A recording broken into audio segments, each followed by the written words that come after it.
I was not part of the choir, and when I sing, my voice moves people, as in they move and go home. So today, I want us to learn a song. So don't focus on the voice, words. So, some of us may know this song. And do you know the Mosquito Club? Does anyone know the Mosquito Club? Our MC, you must know the Mosquito Club. You're a recent patient. Where thou art? You don't know the Mosquito Club? Very nice. We have an A student over there. Can you demonstrate for us again? Yes. Do it with vigor, like you hate this thing, So we're going to sing Watoto wangu we. Then you say we, and you add the Mosquito Club. Sawa sawa? Let's try it. Watoto wangu we. Hey, you guys, you are behaving like you are in a relationship with this mosquito band. Watoto wangu we. We are getting there. Watoto wangu we. Very nice. So watoto wangu we, mimi baba yenyu, mbuni mkali, aliuma baba, akauma mama, sasa mwondoweni. That was nice, ndio. Watoto wangu we, mimi baba yenyu, mbuni mkali, aliuma baba, akauma mama, sasa mwogopeni. Dear beloved, we are gathered here to celebrate the life of Bwana Jambo. He was a father, the eldest son of the late Mr. and Mrs. Jomba. We loved him, but God loved him more. Dear beloved, we are gathered here to celebrate the life of Maria. She was married to Mzee Kibo, a hardworking, committed, very faithful person. She fought the good fight. Aren't you just tired of these senseless deaths? Aren't you? See, my heart bleeds for our dearly departed. They fought a good fight, but lost the fight to malaria. Your brother, my sister, his uncle, their father, Benjamin Aimba, the legendary sportsman and the great rugby coach of Kenya. A moment of silence.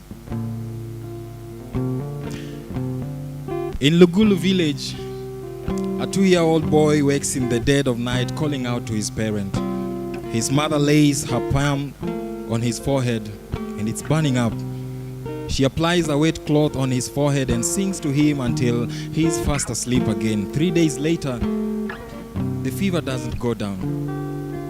Now down the village, some children are washing clothes by the riverbed. A woman just gave birth to a baby boy, and one of her children had malaria. Now she had 6. The fever and shaking chills haven't stopped. The headache, muscle aches, and tiredness seem to be the new song. Nausea, vomiting, and diarrhea have made themselves feel at home. The parasites grow and multiply first in the liver cells and then in the red cells of the blood. It's a poison that's killing him from inside fast. Now she's gonna have to make the hard choice of staying with her new baby boy and the other kids, or trekking down the village to look for medicine that won't even be enough for all 7 of them.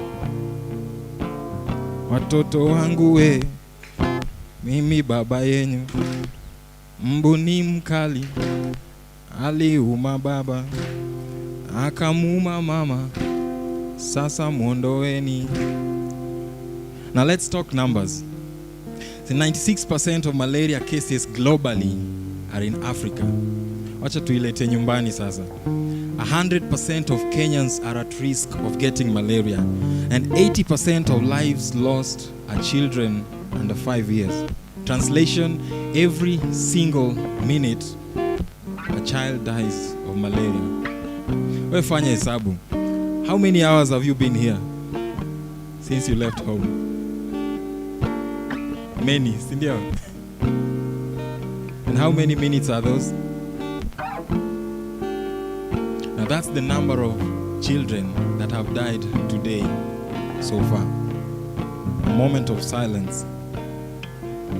You see, malaria is one of our oldest and deadliest enemies. It should be a simple disease to fight, yet today hundreds of thousands are going to die because of it.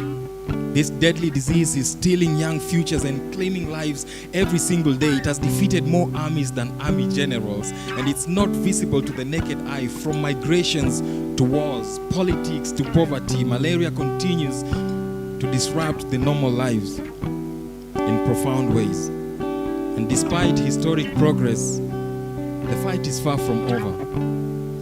The parasite is fighting back, and the rapid spread of COVID-19 has further threatened to disrupt malaria diagnosis and treatment. Now, getting to the end game with malaria needs sheer human effort. That's reaching the hardest hit people and the hard to reach places with the right treatment at the right time.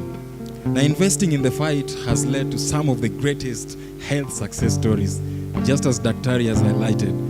And we have young, brilliant scientists that are constantly developing and updating our tools so that we have a chance of fighting malaria. Now, what we need is a continued commitment, investment, and leadership. We need to stay one step ahead of malaria. For years, it has stopped mothers and girls from going to school, going to work, fathers from fending for their families.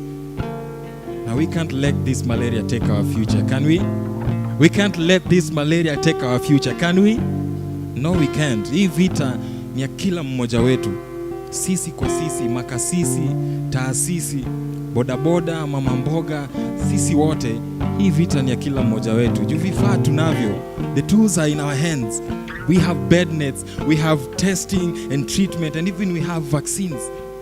So we need to get these solutions urgently to the people that need them. And it's time to call on our leaders to invest in ending malaria. Private sectors should come together to invest in ending malaria. We need more leadership, more action, more innovation to achieve zero malaria within a generation. This is the generation that can and will end malaria. And today, we make the first step with Zero Malaria Campaign Coalition by making sure every community knows that malaria kills. And it's gonna take combined effort to eradicate it, because zero malaria is attainable. Zero malaria is achievable. Watoto wangu we, mimi baba yenyu, mbu ni mkali, aliua mama, akaua baba, sasa muogopeni. Watoto wangu we, mimi baba yenyu, mbu ni mkali, aliuma baba, akamuuma mama, sasa muondoeni. Thank you.